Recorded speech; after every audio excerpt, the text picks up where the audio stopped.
Doing well, man. Rocking and rolling. It looks like Thunder is the default song here in the Huddle. So we are all rocking a Thunderstruck. So Fernando Valencia, what would be deeply powerful in meaning this morning as we think about the grounding of things is let's hear the state of learning, acceleration, and development in the world according to Fernando. What's there for you? What's this last year been like?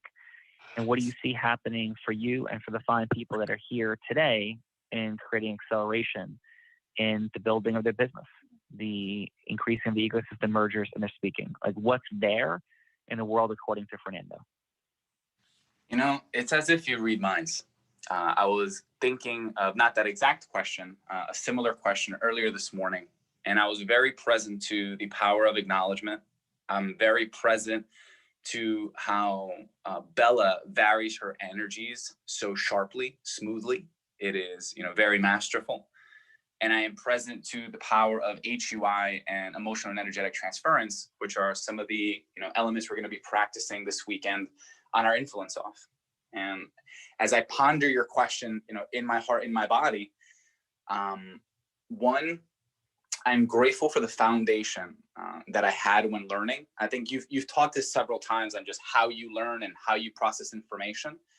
And I do something very similar. And just for some context, when I used to have spelling tests and I used to have to memorize 20 words, the spelling, if it was a verb, the definition, what I would do is that I would memorize the first one and then I would memorize the second one. And when I got the second one right, I would do the first and the second one, and then I would do the third one. And then I would do the first, second, and the third one. And until I got all that right, and then I would do the fourth one. So by the time I got to the 20th, I had done 1 through 15 so many times that it was engraved into my nervous system. And as I think about, January, where I was with my energy, my intentions, all my blind spots, as I think about your mastery in coaching, because, full disclosure, Sean is my mentor. Sean is my coach. We never had a formal coaching relationship. It was never like, here, Daniel, son, we're going to sit down and we're going to teach you the formula. That never happened directly. It certainly happened many, many times indirectly and intentionally when I would ask questions. And I think about all the time we spent filming videos and how grateful I am for that. Isn't that exactly how Mr. Miyagi taught Daniel? Yes. This is true. And once again, friends and family, there's the intention. Again, I didn't realize it was happening. Obviously, Sean did. And as I, process all that information and I think about all the time we spent doing mastery, all the time we spent doing the 30-day program, all those morning phone calls, for everyone, one of the greatest, and, I like to mirror Sean. And maybe I didn't do this as much when I was younger, but really, if I really step into my truth, I believe I did. I've always been very good at following directions. Just tell me what to do and I'll do it. And I would say one of the most critical choices I made, and the only reason I've broken it is because of Sean, positively, was 2 years ago. I've been around this journey for close to 2 years now. I made a commitment. This is the only thing I'm going to learn. I blocked everything else out. And the only other additional learning has been watching Star Wars, watching the Malcolm X documentary, watching Miracle, all of which I watched through the prism of receiving how Sean learned so that I can understand how Sean teaches. So I don't watch all those movies in service of entertainment, even though they totally hijack my nervous system and secretly I love movies. I watch them all to understand how Sean has synthesized and processed information. And I say all that as I think about one conversation I had with you, Sean, when you taught me about the audit and the auditor, and that one little piece geometrically connected how you created the formula. I never had a desire to figure that out. And I certainly, did not have a desire to understand it. And when you gave me that one piece, and I guess as I talk about this out loud, it's incredible how just little shifts of things that I thought were common, I understood. Another example, in December, Adam, Sean, and I met, for a, let's call it end of year review. And he explained that practice mastery 5 and 5 and 5 was not the real raw open. In fact, it was another speaking engagement. That was a whole new world for me, like whole new world. Even though he had said it over and over and over and over, Adam's like, I knew this already. For me, I was like, this is new. And I promise you, if it's new for me, it's new for our movement, because I'm like super in tune with what's happening here. So for everyone, like just so we can walk away with some nuggets and like tips. Actually, I don't like those words. So we can walk away with some intention and distinction, It was a true commitment to mastery, nothing else. And I'm not asking you to make that choice. I'm just answering Sean's question. That's what I did. I stopped reading.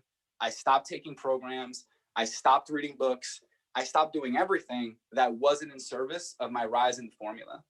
Number two was question mastery.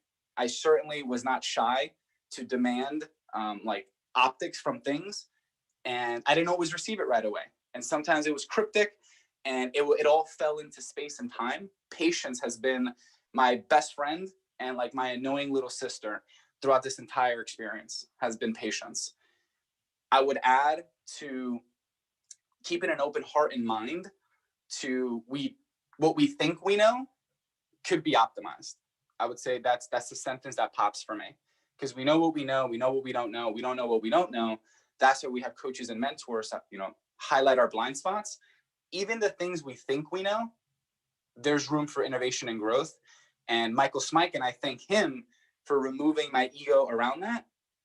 And Tony Robbins and my last selfie and everything he did for me, it really ripped any desire or attachment I had to, hey, look at me, I had the idea. I've actually attached so much pain to that thought, because every time I have the idea, it means the team didn't have it, and it means that I haven't executed beyond the ability to think of new innovation. So I've added a lot of pain into wanting to come up with the idea, which at the end of the day was all ego and significance. And I'll end with this. It's difficult in a world, and I'm probably one of the younger folks on this call, and I have the least wisdom as far as time on this planet. In my experience, it's been very difficult for me, I'll speak for Fernando, to find a leader that I was willing to follow. There were people I was willing to learn from. There was people I was willing to be mentored by. It's been very hard for me to find someone that, when no one's looking and I'm by myself, to admit that I wanted to follow. And I got that gift here. And I'm not asking for followership. I'm not asking for submission. I'm not asking for any of that. What I'm saying is that I would, I'll keep it here. It's been beautiful to find someone to model and to follow that you can genuinely believe has your best interest in mind. Because there's a lot of gurus, and listen, I was one of them. I preached, to the world, and I wasn't everything that I claimed to be at those times. Sean's never done that. Sean's every decision he's made, even when it felt like I was being left out of the bus, I wasn't being considered, I wasn't being thought of, validated, whatever, my ego decided to say to me in those moments, none of which are true, because every single action that Sean has ever taken has always risen my identity, has placed me in a position, and he has had the patience for me when I didn't have it for myself. And I say that to all of you, because I sit sometimes and I'm like, how is this still not landing? And then I ask myself, yeah, I've only been, angry about this for, a year. Sean's been for a quarter of his life, or half his life, 25 years, sitting through the patience of the world's rise in their own awareness and mastery. And that takes something. That takes a lot of something. And I don't think we give Sean enough credit for his patience. So I just wanted to acknowledge and highlight that today. Yeah. Well, Fernando, listen, thank you. And the word Sean was probably said 50 times, and I'm immensely grateful. And I am perfectly imperfect. And I continue to say that I have made more micro mistakes than probably any 10 of you listening to this combined. Made more micro mistakes, and I've made some big mistakes. And so in all of this, this is not about, I'll tell you what is present. What is present is, number one, that the formula works. And when I follow it, when you follow it, we get the results that we want. And when we don't, we get pain. Period. Two, is there are rules of mastery. They're just rules of mastery. And so I was talking to, and this is for everybody there, to understand your process, influence, and self-mastery. There are rules of mastery. And I was speaking with Tyler, my son, last night, who has taken chess mastery to a very meaningful level. And we're having a conversation about one of his best friends. And this young man is the best chess player out of Tyler's friend group. But to put it in perspective, he is, probably a 10-foot high single-story ranch versus Tyler's, let's go 75-story building. Chess grandmaster would be 125-story building, right? International chess grandmaster, right? And so I share that because his friend said, hey, listen, he had developed a strategy of playing where he would bring his queen out, like the piece on the chessboard, the queen. And he would play people who were less skilled than he and dominate. And he said to Tyler's like, listen, that doesn't work. That will not, the reason, and I'm sorry, and then he plateaued where he was for about 6 months. And Tyler said to him, that doesn't work. And his friend's comment was, no, I am going to figure out a way to make this work, because then it's going to be like my strategy. And it's going to be like my philosophy. I'm going to develop that individually. And Tyler said to him, their friendship was deep enough, so let me explain something to you. Chess has been played for thousands of years. You don't get to reinvent the game. You don't get to reinvent the game. You don't have a style. You don't have a style. You get to have a style when you've reached mastery, understanding the fundamentals, that taking your queen out there equals an unwinnable formula, because anybody who knows what they're doing is going to destroy you. And there's nothing you can ever figure out to change that, because it's a math problem. It's a math problem. Chess is a math contest. And the math says you lose if you do that. And so as we sit here and hear all these beautiful words from Fernando received, let's make this very simple. I just accept it as a math problem. And sometimes in my own self-mastery, I, like you, screw up tons of things, right? Tons of things. And I couldn't be more perfectly imperfect. I aspire to all the best things, but screw up tons of things. But here's what I challenge you not to screw up. And I'm telling you this, I don't screw it up. I know this is a math game. I know that if we take the queen out first, we lose. And I don't think I'm going to reinvent how the game of business is played. I don't think I'm smart enough, able enough, capable enough, and I don't think the laws of the universe, the laws of math, change the outcome. The formula isn't me taking out my queen and saying I'm reinventing the game. The formula is just doing what everybody's ever done and putting words to it and writing the book about it. Like, people write books about chess moves that have been executed for 2,000 years. And they study them and bring the truth and reality forward in micro distinctions. That's what the formula is. Because we get into big trouble. We start looking at like Sean does and Sean is. Listen, I'm hopefully a person doing the best I can to be the best person I could be, infallibly making mistakes along the journey. Like, I've yelled at my kids. I never hit my kids. I yelled at my kids. I made suboptimal decisions about how I support them in sports. Alexa, stop. I've made dopey decisions about, Alexa, stop, about boundaries. I've gotten angry, upset, yelled at people. Like, yes, perfectly imperfect. And though, when I'm perfectly imperfect, I understand why, I understand where and how, because there's a formula. And what we're leaning into right now, the takeaway for this morning, is this simple. Wax on, wax off is how it gets done. You can't change it. You can't post and pray. You can't randomly network, because that is taking the queen out first.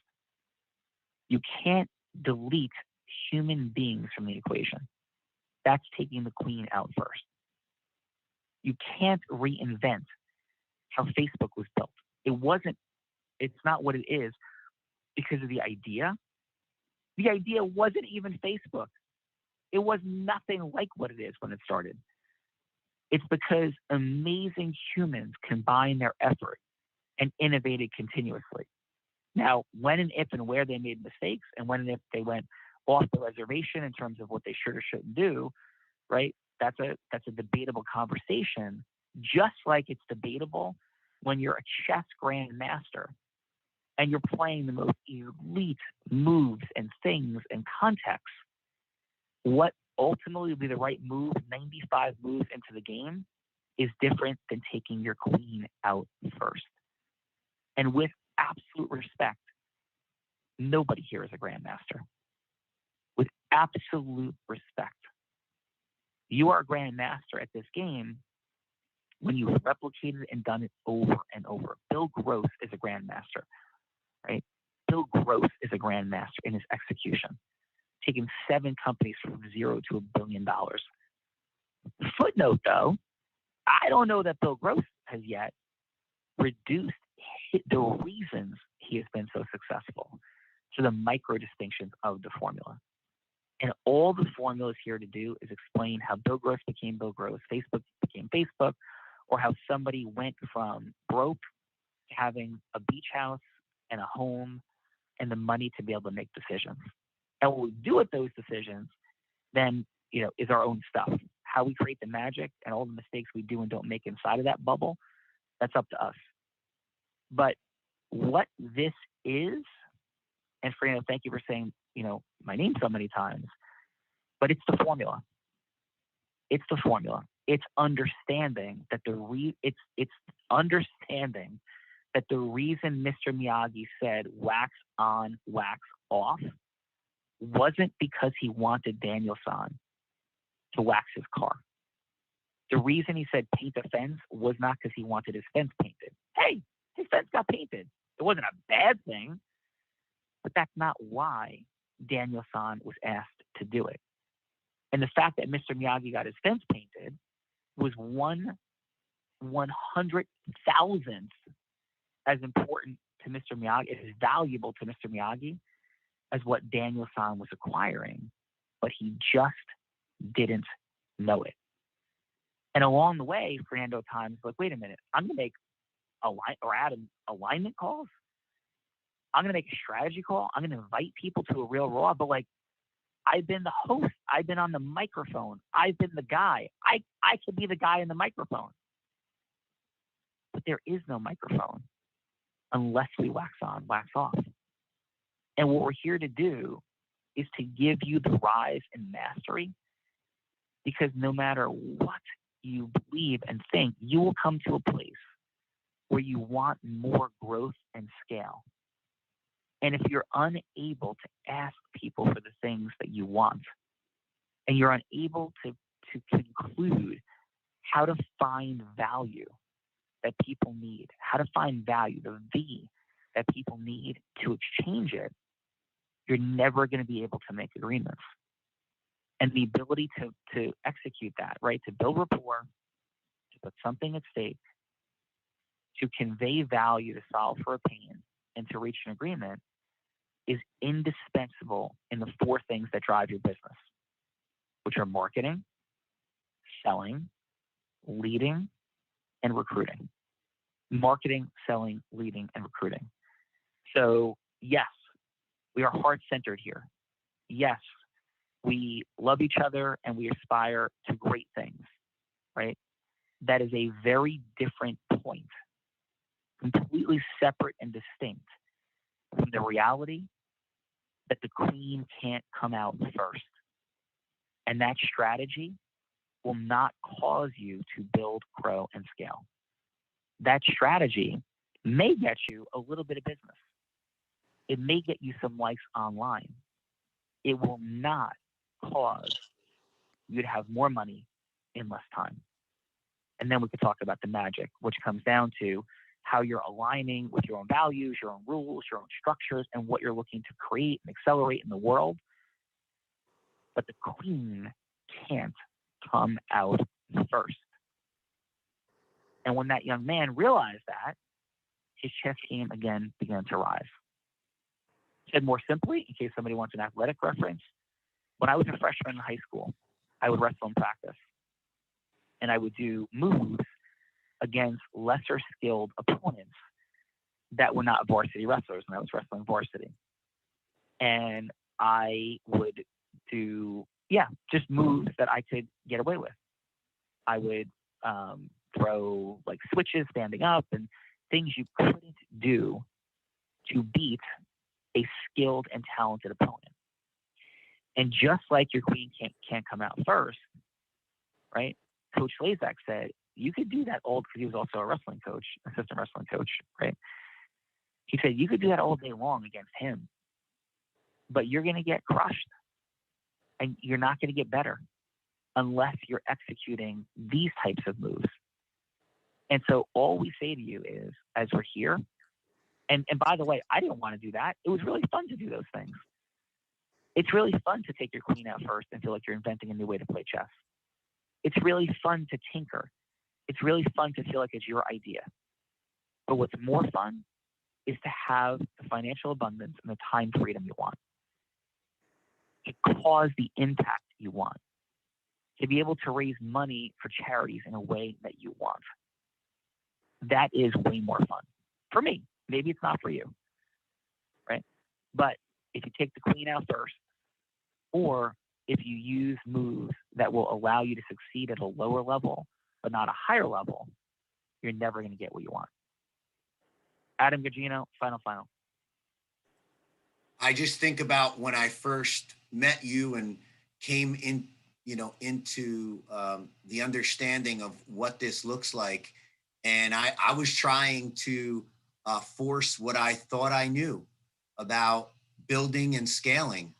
And it's so ironic that it took me to have to eliminate all of my knowingness, start the learning, understand the formula works for all of, the verticals and the businesses that you would be in. And then now, Sean, experience from the past has been able to accelerate so much because of understanding of the language. But it really took me having to erase what I thought I knew, even after I built, a $750 million company and had 500 employees working through, what I believe to be a process that was flawless.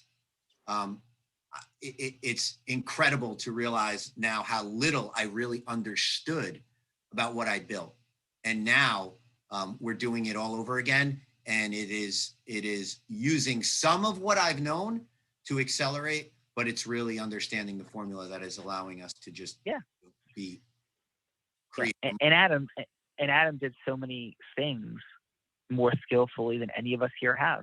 You, me, because he built a 500-person team. I have not built a 500-person team. But the reason he did it was because there's a formula. And then he takes the formula in the new language and takes a look at the mastery he created and says, holy cow, like I could do this even better. I could have done that even better. And now I have new words, new language, new containers for what that looks like. So the outcome from today is to realize that when we say you must have a speaking platform, if you don't, you took your queen out first. If we say run real raws to develop your skill set, to ecosystem merge and do 50 other things, and you don't, you're moving your queen out first. If we say, hey, this is the mechanism and the place for merging ecosystems, and now we've created a new innovation and how to use Clubhouse, if you go, I get it, they want us to come on. I'm not saying you're saying that, But if somebody did one step removed from you or two steps removed, it's so they can, have us be on Clubhouse now, then you would be missing the entire point. And that would be the equivalent of saying Mr. Miyagi wanted Daniel-san painting the fence because he wanted his fence painted. I can assure you of one thing.